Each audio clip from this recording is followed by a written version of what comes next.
अस्सलामुअलैकुम dear students, मुस्लिम college Gojra की तरफ से आपको खुशामदीद। स्टूडेंट्स, प्रीवियस लेक्चर में हमने इम्पैक्ट प्रिंटर्स और उसके टाइप्स को डिस्कस किया था और आज हम नॉन इम्पैक्ट प्रिंटर और उसके टाइप्स को पढ़ेंगे। स्टूडेंट्स, नॉन इम्पैक्ट प्रिंटर्स वो वाले प्रिंटर्स होते हैं जो कि करैक्टर्स एंड ग्राफिक्स को पेपर पर प्रिंट कर सकते हैं without striking the paper. A non-impact printer prints characters and graphics without striking the paper. Impact printer जो इससे पहले हमने पढ़े थे, इम्पैक्ट प्रिंटर में हमने इस बात का जिक्र किया था कि उसमें जब पेपर को प्लेस किया जाता है तो कोई कंपोनेंट फिज़िकली आकर पेपर को हिट करता है, उसको स्ट्राइक करता है तो प्रिंटिंग होती है। लेकिन नॉन इम्पैक्ट प्रिंटर में इससे मुख्तलिफ वे से वर्क किया जाता है। इसमें आप कह सकते हैं किसी हद तक कि कोई भी चीज़ फिज़िकली आकर हिट नहीं हो रही होती, तो जो है इस तरह प्रिंटिंग की जाती है। इसको बेहतरीन तरीके से आप तब समझ पाएंगे जब आप इसकी टाइप्स को पढ़ेंगे। तो इसके मज़ीद चंद खसूसियात को भी देख लेते हैं कि इसके अंदर स्टूडेंट्स लिक्विड इंक या टोनर का इस्तेमाल किया जाता है। इसमें या मतलब इंक जो है माया की हालत में या टोनर की सूरत में इसका इस्तेमाल किया जाता है। स्टूडेंट्स, टोनर जो है वो भी इंक ही होती है, लेकिन वो खुश्क इंक होती है, यानी कि वो इंक पाउडर होता है और उसमें मुख्तलिफ़ किस्म के ज़रात मौजूद होते हैं। उसमें धाती मटीरियल जो है उनके ज़रात भी मौजूद होते हैं और उसके अलावा उसमें प्लास्टिक मटीरियल जो है उसके जो ज़रात भी हैं उनको मिलाकर जो है वो टोनर है वो तैयार किया जाता है। ये एक ख़ास किस्म की इंक होती है। तो इसके अलावा जो स्टूडेंट्स जो नॉन इम्पैक्ट प्रिंटर्स हैं वो इम्पैक्ट प्रिंटर्स की निस्बत काफ़ी तेज़ होते हैं और काफ़ी अच्छी क्वालिटी में प्रिंटिंग करते हैं और ये इम्पैक्ट प्रिंटर की निस्बत काफ़ी महंगे भी होते हैं। तो मज़ीद डिले किए बगैर हम इसकी टाइप्स को पढ़ते हैं। तो स्टूडेंट्स, सबसे पहली जो इसकी टाइप है वो है लेज़र प्रिंटर। लेज़र प्रिंटर एक ऐसा प्रिंटर होता है जो कि टोनर का और लेज़र का इस्तेमाल करता है और ये सबसे फेमस प्रिंटर है। स्टूडेंट्स, इसका इस्तेमाल छोटे लेवल से लेकर ऑफिसेज से मतलब स्मॉल ऑफिसेज से लेकर बहुत बड़े ऑफिसेज में बिजनेसेस के अंदर प्रिंटिंग करने के लिए इसका इस्तेमाल किया जाता है। इसकी वर्किंग स्टूडेंट्स फ़ोटोकॉपी मशीन से मिलती जुलती है। जब आप प्रिंटिंग करवाने जाते हैं किसी भी मतलब फ़ोटोस्टेट के शॉप से, तो वहाँ पर जो फ़ोटोकॉपी मशीन होती है उससे मिलती जुलती इसकी वर्किंग होती है। ये ब्लैक एंड वाइट और कलरफुल दोनों प्रिंटिंग कर सकता है और इसका जो वर्किंग मैकेनिज़्म है उसके अंदर स्टूडेंट्स एक वक्त में पूरे पेज को प्रिंट किया जाता है। मतलब ये इम्पैक्ट प्रिंटर्स की तरह डॉट्स लगाकर प्रिंटिंग नहीं करता, ना ही ये एक एक लाइन करके प्रिंटिंग करता है, बल्कि ये पूरा का पूरा पेज ही एक वक्त में प्रिंट कर देता है। और इसकी जो स्पीड है मतलब ये मुख्तलिफ़ साइज़ में अवेलेबल है, मुख्तलिफ़ जगहों पर इस्तेमाल करने के लिए अवेलेबल है। तो अगर इसको ब्लैक एंड वाइट प्रिंटिंग के लिए लिया जाए और घर के इस्तेमाल के लिए लिया जाए, छोटे ऑफिस के इस्तेमाल के लिए लिया जाए, तो ये तकरीबन 15 से 60 पेजेस पर मिनट जो है प्रिंट कर सकता है। और अगर इसको बड़े पैमाने पर लिया जाए, बड़े पैमाने पर इस्तेमाल करने के लिए जाए, तो ये 200 से लेकर 300 में भी 500 पेजेस पर मिनट तक जो है वो प्रिंटिंग कर सकता है। एक मिनट के अंदर स्टूडेंट्स आप इमेजिन करें, एक मिनट के अंदर ये 200-300 पेजेस जो है उसको प्रिंट कर सकता है। इसी वजह से ये काफ़ी महंगा भी होता है और स्टूडेंट्स ये बहुत ही हाई क्वालिटी में प्रिंटिंग कर सकता है, यानी कि it supports resolution of 1200 DPI। DPI stands for dots पर इंच, यानी कि ये एक स्क्वायर इंच के अंदर 1200 डॉट्स लगा सकता है। आप खुद इमेजिन कर सकते हैं कि अगर एक प्रिंटर 1 इंच के अंदर 1200 डॉट्स लगाने की अगर सलाहियत रखता है, मतलब ये जो डॉट्स हैं ये सिर्फ हमने इसका पैमाना रखा हुआ है। मतलब अगर आप किसी इंच पर 1 इंच में 1200 दफ़ा डॉट्स लगाएं तो आप देखेंगे कि उसमें काफ़ी गहरा कलर आपके सामने शो होगा। तो उसी लिहाज से हम बोल देते हैं कि ये इतनी मतलब अच्छे वे में प्रिंटिंग कर सकता है कि जैसे 1 इंच में 1200 डॉट्स लगाए जाएँ तो वैसा करने से भी इसकी प्रिंटिंग जो है इससे मिलती जुलती होगी। तो स्टूडेंट्स, इसकी जो वर्किंग मैकेनिज़्म है अब हम उसको अंडरस्टैंड करते हैं। इसमें देखें, यहाँ से पेपर एंटर होता है और ये जो पेपर है यहाँ से एंटर होने के बाद यहाँ पर रोल कर दिया जाता है, यानी यहाँ से एंटर होता है और इसको इधर से रोल कर दिया जाता है। अब स्टूडेंट्स उसके आगे ये होता है कि इसके कंपोनेंट्स देखते हैं कि इसके अंदर मेन कंपोनेंट्स कौन से होते हैं। ये वो कंपोनेंट है जहाँ से लेज़र जो है वो मतलब थ्रो की जाती है। ये जो इधर आपको ऐसे ये जो टेढ़ा नज़र आ रहा है कंपोनेंट, ये मिरर होता है। ये एक ड्रम है। इस कंपोनेंट को, ये जो कंपोनेंट है स्टूडेंट्स, ये जो कर्व्ड कंपोनेंट है, इसको हम टोनर हार्पर बोलते हैं। इसको मैं लिख देता हूँ, इसको हम टोनर हार्पर बोलेंगे, ठीक है। और ये वाला जो कंपोनेंट है इसको हम फ्यूज़र बोलेंगे। अच्छा, इसकी वर्किंग को समझने के लिए हमारे जहन में नेगेटिव और पॉजिटिव चार्ज का भी जो कॉन्सेप्ट है वो होना चाहिए। आपने पिछली क्लासेस में पढ़ा हुआ है कि नेगेटिव और पॉजिटिव चार्ज तो जो हैं वो एक दूसरे की तरफ अट्रैक्ट होते हैं। तो स्टूडेंट्स ये जो ड्रम होता है ये पॉजिटिवली चार्ज होता है, ये ड्रम सारा पॉजिटिवली चार्ज होता है। तो ये जो लेज़र जो थ्रो की जाती है ये नेगेटिवली चार्ज होती है। ये ड्रम रोटेट कर रहा है, मुसलसल ये रोटेट कर रहा है। इधर से जो लेज़र है वो थ्रो की जाती है, मिरर पर पड़ने की वजह से वो अपना रास्ता चेंज करके इस ड्रम पर पड़ती है। तो जिस जिस जगह पर स्टूडेंट्स ये जो लेज़र है जिस जिस जगह पर ड्रम पर हिट करती है वहाँ से ड्रम जो है नेगेटिवली चार्ज हो जाता है, यानी कि ड्रम बाकी सारी जगहों से जहाँ पर लेज़र नहीं पड़ी पॉजिटिव रहता है, लेकिन जहाँ पर लेज़र ने हिट किया है वहाँ से वो नेगेटिवली चार्ज हो जाएगा। मतलब यहाँ पर अगर फॉल कर रही है तो यहाँ पर ये वाला जो पॉइंट है ये नेगेटिवली चार्ज हो जाएगा। अब स्टूडेंट ये जब ड्रम रोटेट होकर टोनर हार्पर के सामने आता है तो टोनर हार्पर पर खुश्क स्याही के, यानी कि टोनर के खुश्क स्याही के इंतहाई बारीक ज़र्रात जो हैं वो पॉजिटिवली चार्ज सूरत में मौजूद होते हैं। मैं फिर रिपीट करता हूँ कि ये जो टोनर हार्पर है इस पर जो इंक्ड पाउडर है उसके इंतहाई बारीक ज़र्रात होते हैं जो कि पॉजिटिवली चार्ज होते हैं। तो स्टूडेंट जब ये इधर ये जो ड्रम है रोटेट होकर यहाँ पर आता है तो चूँकि इसको लेज़र ने जिस जगह पर नेगेटिवली चार्ज कर दिया है उस जगह पर ये पॉजिटिवली चार्ज जो ज़र्रात हैं वो उसके साथ चिपक जाते हैं। मतलब कुछ इस तरह से है कि ये टोनर हार्पर, ये समझ लिए टोनर हार्पर है, और ये जब ड्रम रोटेट होकर ये ड्रम है, ड्रम की इस जगह पर इसको नेगेटिवली चार्ज कर दिया गया। तो जब ये रोटेट होकर टोनर हार्पर के पास आएगा तो टोनर हार्पर पर जो ज़र्रात हैं वो इससे चिपक जाएंगे। उसके बाद ये ड्रम जो है रोटेट, जहाँ इस पर ज़र्रात चिपक गए, ये ड्रम मज़ीद रोटेट होकर नीचे आएगा।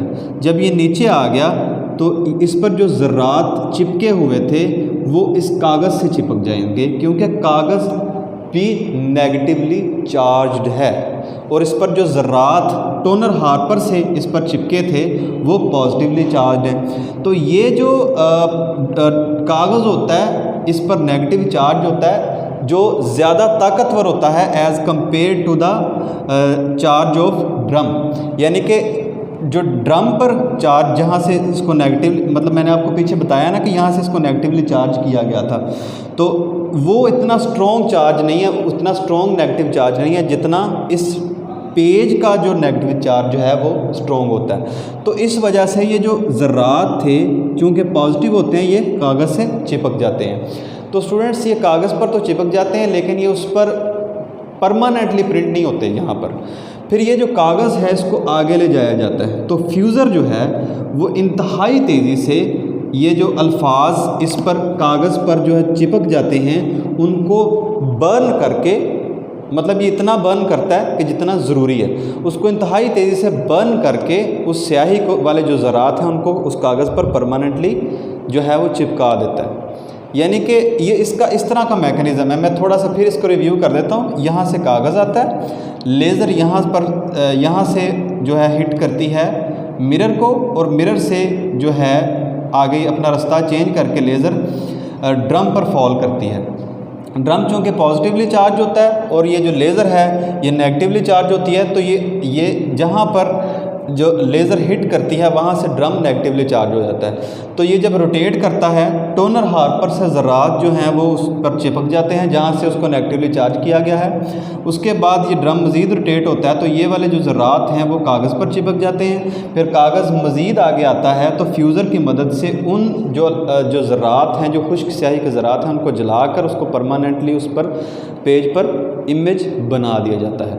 तो स्टूडेंट ये काम बहुत जल्दी होता है, ये काफ़ी फास्ट प्रिंटर है और इसका इस्तेमाल काफ़ी ज़्यादा किया जाता है। इसके बाद हम स्टूडेंट्स नेक्स्ट टाइप पर जाते हैं जो कि है इंकजेट प्रिंटर। इंकजेट प्रिंटर जो है वो काफ़ी अफोर्डेबल प्रिंटर है और ये मुनासिब क्वालिटी में प्रिंटिंग कर सकता है। It prints characters and graphics by spraying tiny drops of liquid ink. ये लिक्विड इंक का स्टूडेंट्स इस्तेमाल करता है, इसमें टोनर यूज़ नहीं होता। मतलब कुछ इंकजेट प्रिंटर्स ऐसे हैं जिनमें टोनर भी इस्तेमाल किया जाता है, लेकिन बाय डेफिनेशन अगर हम देखें तो इसमें लिक्विड इंक का इस्तेमाल ज़्यादा किया जाता है। तो इसमें कार्ट्रिज होते हैं, कार्ट्रिजेस यानी कि ऐसे कंपोनेंट्स होते हैं जिनमें मुख्तलिफ़ किस्म की स्याही डाली जा सकती है। अगर तो प्रिंटिंग इंकजेट प्रिंटर जो है वो सिर्फ ब्लैक एंड वाइट प्रिंटिंग करने के काबिल है, अगर वो सिर्फ ब्लैक एंड वाइट प्रिंटिंग कर सकता है तो उसमें सिर्फ एक कार्ट्रिज होगा जिसमें सिर्फ ब्लैक कलर की जो है वो स्याही डाली जाएगी। अगर इंकजेट प्रिंटर कलरफुल प्रिंटिंग कर सकता है तो उसमें इससे ज़्यादा कलर्स, मतलब कार्ट्रिजेस ज़्यादा होंगे जिनमें मुख्तलिफ़ रंगों की स्याहियाँ जो हैं वो डाली जाएंगी। तो स्टूडेंट्स ये 12 से 40 पेजेस पर मिनट की स्पीड से तकरीबन प्रिंटिंग कर सकता है, यानी कि ये डिसेंट स्पीड है प्रिंटिंग करने के लिहाज से। तो स्टूडेंट्स इसमें जो कार्ट्रिज होते हैं, इसको मैं ब्रीफली इसकी वर्किंग भी बता देता हूँ। इसके अंदर जो कार्ट्रिज होते हैं जिनके अंदर स्याही जो है वो डाली जाती है, उसमें बहुत छोटे छोटे सुराख होते हैं, नोज़ल्स होती हैं, यानी कि वो नोज़ल्स इंसानी बालों से भी बारीक होती हैं। तो उनसे स्टूडेंट्स मुख्तलिफ़ स्याही के जो ड्रॉपलेट्स हैं उनको थ्रो किया जाता है और वो पेज पर प्रिंटिंग उससे हो जाती है। तो स्टूडेंट्स इससे मतलब ये जो इंकजेट प्रिंटर्स हैं ये मुख्तलिफ़ किस्म की इकसाम में हमें अवेलेबल हैं। अगर हम फ़ोटो स्टूडियोज़ में जाते हैं, वहाँ से हम अपनी पिक्चर्स बनवाने के लिए फ़ोटो स्टूडियोज़ में जाते हैं, तो वहाँ पर जो फ़ोटो प्रिंटर होता है जहाँ से हमारी फ़ोटोज़ प्रिंट होकर निकलती हैं वो भी इंकजेट प्रिंटर की ही एक किस्म है। तो इसको मेनली आपने ये याद रखना है कि इसमें जो इंक की टाइनी ड्रॉप्स होती हैं उनकी स्प्रे करके एक ख़ास मैकेनिज़्म को यूज़ करते हुए उसको स्प्रे किया जाता है और आपकी प्रिंटिंग हो जाती है। स्टूडेंट्स उसके बाद जो लास्ट टाइप है वो हमारे पास है thermal printer. Thermal printer students electricity का इस्तेमाल करते हुए और हीट वैक्सीज़ का इस्तेमाल करते हुए प्रिंटिंग करता है। थर्मल प्रिंटर किसी हद तक आप इसे कह सकते हैं कि ये कैटेगरी, जिस कैटेगरी में हमने इसको शामिल किया है वो नॉन इम्पैक्ट प्रिंटर है, लेकिन इसका मैकेनिज़्म इम्पैक्ट प्रिंटर से मिलता जुलता है। स्टूडेंट्स इसकी डेफिनेशन देखते हैं। A thermal printer generates images bye pushing electrically heated pins against heat sensitive paper. तो इसके अंदर स्टूडेंट्स ऐसे होता है कि इसके अंदर जो पहली बात तो आपने याद रखनी है कि इसके अंदर जो पेज डाला जाता है वो पेज आम किस्म का पेज नहीं होता, वो वैक्सी पेपर होता है, उसको हम वैक्सी पेपर बोल सकते हैं। यानी कि वो पेज एक साइड से बिल्कुल खुरदरा होता है और जो दूसरी साइड है उस पर एक ख़ास किस्म का केमिकल लगा होता है जिसको हम वैक्स शीट भी बोल सकते हैं। उस पर एक ख़ास किस्म के जो वैक्सी केमिकल है उसकी कोटिंग हुई होती है। अब क्या होता है कि इसमें जो एक कंपोनेंट होता है थर्मल प्रिंटर के अंदर एक कंपोनेंट होता है जिसमें पिन्स होती हैं और वो उन पिन्स को गर्म कर दिया जाता है, उसको काफ़ी ज़्यादा हीटअप कर दिया जाता है।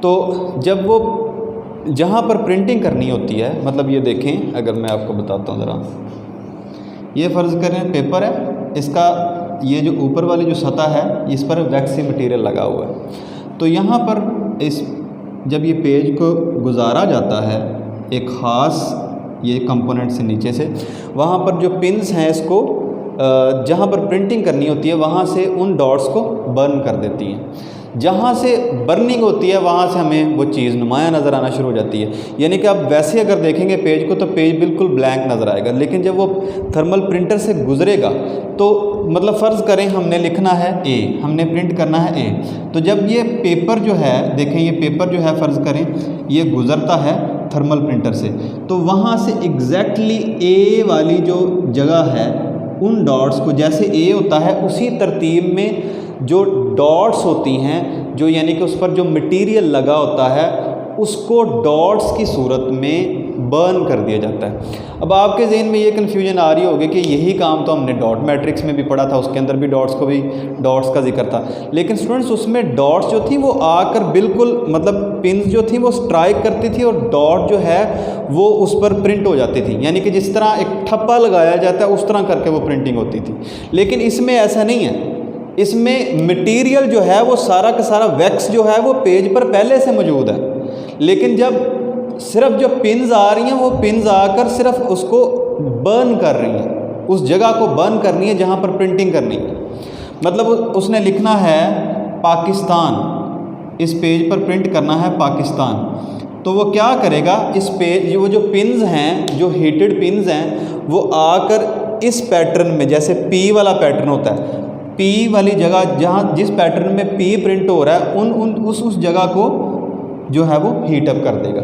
जब हीटअप कर देगा, जब हीटेड पिन्स उसको हीटअप कर देंगी तो वो जगह जो है बर्न हो जाएगी और बर्निंग की वजह से वो चीज़ जो है हमें नुमाया नज़र आना शुरू हो जाएगी। तो स्टूडेंट्स इसी तरह ये सारा जो लफ्ज़ है वो प्रिंट हो जाएगा। इसका एक ड्रॉबैक भी, इसका एक डिसएडवांटेज भी है कि ये वाला जो पेपर होता है इसको हम धूप में, सनशाइन में नहीं रख सकते। उसकी वजह कि सनशाइन की वजह से इस पर जो बाकी मटेरियल है, फ़र्ज़ करिए पाकिस्तान आपने एक वर्ड है उस पर प्रिंट किया हुआ है, ये प्रिंट करने के बाद इसको अगर आप धूप में रख देते हैं तो धूप की वजह से इसका जो बाकी वाला जो मटेरियल है, बाकी जो उस पर वैक्सी केमिकल है वो भी बर्निंग के, उसके भी चांसेस बढ़ जाएंगे। अगर वो बर्न हो जाता है तो उसके बहुत सारे जो हिस्से हैं वो आपको इस तरह रैंडमली नज़र आना शुरू हो जाएंगे, बिल्कुल नुमाया नज़र आना शुरू हो जाएंगे। तो यानी कि ये वाला जो पेपर है इसको हम धूप में नहीं रख सकते। तो स्टूडेंट्स ये जो क्वेश्चन था, जिस तरह इम्पैक्ट प्रिंटर इंपॉर्टेंट है उसी तरह ये वाला क्वेश्चन भी इम्पोर्टेंट है। इसको अच्छे तरीके से प्रिपेयर करें। शुक्रिया।